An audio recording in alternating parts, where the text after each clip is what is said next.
അൽഹംദുലില്ലാ അൽഹംദുലില്ലാഹി റബ്ബിൽ ആലമീൻ അസ്സലാത്തു വസ്സലാമു അലാ റസൂലിൽ കരീം വഅലാ ആലിഹി വസഹ്ബിഹി അജ്മഈൻ അമ്മാ ബഅദ്. അൻ ഇബ്നു അബ്ബാസ് റളിയല്ലാഹു അൻഹു അന്ന റസൂലുള്ളാഹി സ്വല്ലല്ലാഹു അലൈഹി വസല്ലം ഖാല ഇന്നല്ലാഹ തജാവസ അൻ ഉമ്മത്തിൽ ഖതഅ വന്നിസ്യാന വമസ്തുക്രിഹു അലൈഹി. റസൂൽ സ്വല്ലല്ലാഹു അലൈഹി വസല്ലം പ്രസ്താവിച്ചതായി ഇബ്നു അബ്ബാസ് റളിയല്ലാഹു അൻഹുവിൽ നിന്ന് നിവേദനം. എന്റെ സമുദായത്തിന് അല്ലാഹു അബദ്ധവും വിസ്മൃതിയും അവർ ബലാത്കാര വിധേയമാക്കപ്പെട്ടതും വിട്ടുതന്നിരിക്കുന്നു. സർവശക്തനായ അല്ലാഹുവിന് അവന്റെ ദാസന്മാരോടുള്ള അതിരറ്റ ദയയെയും കാരുണ്യത്തെയും ചൂണ്ടിക്കാണിക്കുന്നതാണ് ഈ നബിവചനം. ഇവിടെ വിട്ടുതന്നു, തജാവസ എന്ന് പറഞ്ഞതിന്റെ താൽപര്യം വിചാരണയിൽ പരിഗണിക്കുകയോ ശിക്ഷാ നടപടിയെടുക്കുകയോ ചെയ്യാതെ വിട്ടുവീഴ്ച ചെയ്തു എന്നാണ്. അല്ലാഹു തന്റെ സമുദായത്തോട് ചെയ്ത വിട്ടുവീഴ്ചയെ തന്നോട് ചെയ്ത വിട്ടുവീഴ്ചയായിട്ടാണ് പ്രവാചകൻ വർണ്ണിക്കുന്നത്. ഈ വിട്ടുവീഴ്ചയെ പ്രവാചകൻ അങ്ങേയറ്റം ആഗ്രഹിച്ചിരുന്നുവെന്നും അതിനുവേണ്ടി പ്രാർത്ഥിച്ചിരുന്നുവെന്നും ആ പ്രാർത്ഥന സ്വീകരിച്ചതിനെ അവിടുന്ന് അല്ലാഹു തന്നോട് കാണിച്ച ഔദാര്യവും ആദരവുമായി കാണുന്നുവെന്നുമാണ് സൂചിപ്പിക്കുന്നത്. നബി തിരുമേനിയും ഈ സമുദായത്തോട് അദമ്യമായ കാരുണ്യവും ദയവും പുലർത്തിയിരുന്നു എന്നർത്ഥം. അബദ്ധവശാലായാലും മറന്നിട്ടായാലും നിർബന്ധിതമായിട്ടാണെങ്കിലും ഒരാൾ മറ്റൊരാളുടെ ജീവനോ ധനത്തിനോ നഷ്ടം വരുത്തിയാൽ മനുഷ്യർ അയാളെ കുറ്റമുക്തനാക്കുന്നില്ല. നഷ്ടം പറ്റിയവന് നഷ്ടപരിഹാരം നൽകണം. ക്രിമിനൽ കുറ്റമാണെങ്കിൽ ശിക്ഷ അനുഭവിക്കണം. അതാണ് ഇഹലോകത്തെ നീതിയും നിയമവും. കോടതികൾ ഈ അടിസ്ഥാനത്തിലാണ് അത്തരം കേസുകൾ പരിഗണിക്കുക. ആളുകളുടെ ജീവധനാദികൾ സുരക്ഷിതമാവാനും നാട്ടിൽ ക്രമസമാധാനം പുലരാനും അത് അങ്ങനെ തന്നെ വേണം.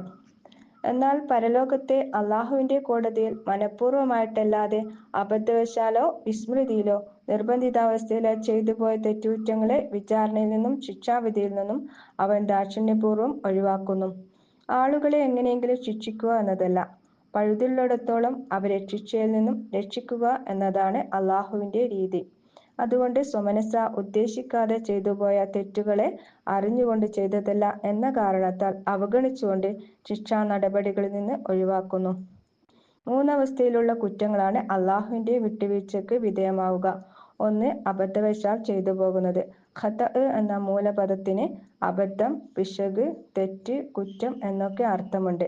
ആദ്യത്തെ രണ്ടർത്ഥമാണ് ഇവിടെ ഉദ്ദേശ്യം. അറിയാതെ പറ്റിപ്പോകുന്നതാണ് അബദ്ധവും പിശകും. മനഃപൂർവം ചെയ്യുന്നതിന്റെ വിപരീതമാണത്. തെറ്റ്, കുറ്റം എന്നിവ ശരിയുടെയും ന്യായത്തിന്റെയും വിപരീതമാണ്. ആ വിധത്തിലുള്ള തെറ്റുകളും കുറ്റങ്ങളും ഇഹത്തിലും പരത്തിലും ഒരുപോലെ വിചാരണ അർഹിക്കുന്നതാണ്.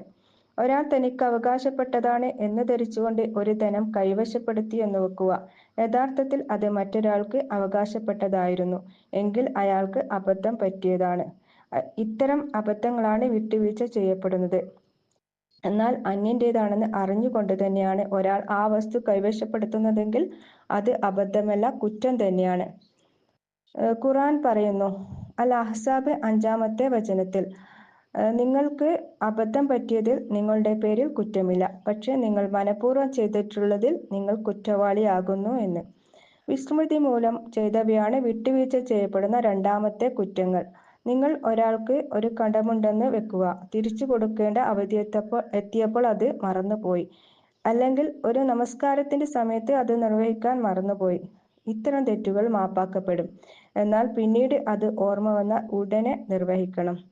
അപ്പോൾ വിസ്മൃതിയുടെ പേരിലുള്ള വിട്ടുവീഴ്ച ഉണ്ടാവില്ല. നബി സല്ലല്ലാഹു അലൈഹി വസല്ലം പറയുകയുണ്ടായി, ഒരു നമസ്കാരത്തിന്റെ സമയത്ത് ഒരുവൻ ഉറങ്ങിപ്പോയി അല്ലെങ്കിൽ മറന്നുപോയി എങ്കിൽ ഓർമ്മ വരുമ്പോൾ അവനത് നിർവഹിക്കണം.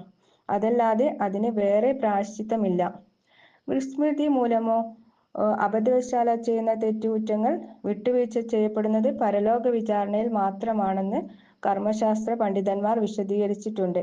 ഒരുവന്റെ മറവിയോ പിഴവോ മൂലം സമുദായത്തിനോ വ്യക്തികൾക്കോ നഷ്ടം സംഭവിച്ചിട്ടുണ്ടെങ്കിൽ അത് പരിഹരിക്കാൻ അവൻ ബാധ്യസ്ഥനായിരിക്കും.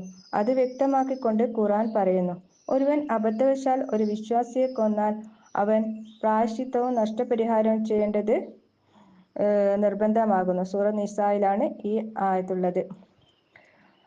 നിർബന്ധിതാവസ്ഥയിൽ ചെയ്തു പോകുന്നതാണ് വിട്ടുവീഴ്ച ചെയ്യപ്പെടുന്ന കുറ്റങ്ങളിൽ മൂന്നാമത്തേത്. ഇച്ഛാസ്വാതന്ത്ര്യം നിഷേധിക്കപ്പെടുന്ന അവസ്ഥയാണ് നിർബന്ധിതാവസ്ഥ. ഇത് രണ്ടു തരത്തിലുണ്ടാകാം. ഒന്ന്, പരിതസ്ഥിതിയിൽ നിന്ന് നിഷിദ്ധ ഭോജ്യങ്ങളല്ലാതെ വിശപ്പടക്കാൻ യാതൊന്നും ലഭിക്കാത്ത ചുറ്റുപാടിൽ എത്തിപ്പെടുന്ന മനുഷ്യർ നിഷിദ്ധ ഭോജ്യങ്ങൾ ഭക്ഷിക്കാൻ നിർബന്ധിതനാകുന്നു. ഇത്തരം അവസ്ഥകളാണ് പരിസ്ഥിതിയിൽ നിന്നുണ്ടാകുന്ന നിർബന്ധിതാവസ്ഥ. തന്നേക്കാൾ പ്രബലനായ ഒരാൾ അല്ലെങ്കിൽ അധികാരശക്തി കുറ്റകരമായ ഒരു കാര്യം ചെയ്യാൻ സമ്മർദ്ദം ചെലുത്തുകയും അതിന് വഴങ്ങുന്നില്ലെങ്കിൽ ജീവഹാനി പോലുള്ള വിപത്ത് ഭയപ്പെടുകയും ചെയ്യുന്നത് മനുഷ്യരിൽ നിന്നുണ്ടാകുന്ന നിർബന്ധിതാവസ്ഥയാകുന്നു. ഈ അവസ്ഥയിലും നിഷിദ്ധ കാര്യങ്ങൾ ചെയ്യുന്നത് അനുവദനീയമായി തീരും. എന്നാൽ നിർബന്ധിക്കപ്പെടുന്ന കുറ്റം മറ്റുള്ളവർക്ക് അപരിഹാര്യമായ നഷ്ടം വരുത്തിവെക്കുന്നതാണെങ്കിൽ അതിന് വഴങ്ങാൻ പാടില്ല എന്ന് ശരീഅത്ത് അനുശാസിച്ചിരിക്കുന്നു. കൊലപാതകം, സ്ത്രീകളുടെ ചാരിത്രഭഞ്ജനം തുടങ്ങിയ കുറ്റകൃത്യങ്ങൾ അതിന് ഉദാഹരണമാകുന്നു. അത്തരം കുറ്റങ്ങൾ നിർബന്ധിതാവസ്ഥയിൽ ചെയ്താലും ഇഹത്തിലും പരത്തിലും വിചാരണ ചെയ്യപ്പെടുന്നതാണ്. കാരുണ്യവാനായ അല്ലാഹു സുബ്ഹാനഹു വ തആല നമ്മുടെ വീഴ്ചകൾ വിട്ടുപുറത്ത് മാപ്പാക്കി തരുമാറാകട്ടെ. ആഖിർ ദഅവാന അനിൽ ഹംദുലില്ലാഹി റബ്ബിൽ ആലമീൻ. അസ്സലാമു അലൈക്കും വറഹ്മത്തുള്ളാഹി വബറകാതുഹു.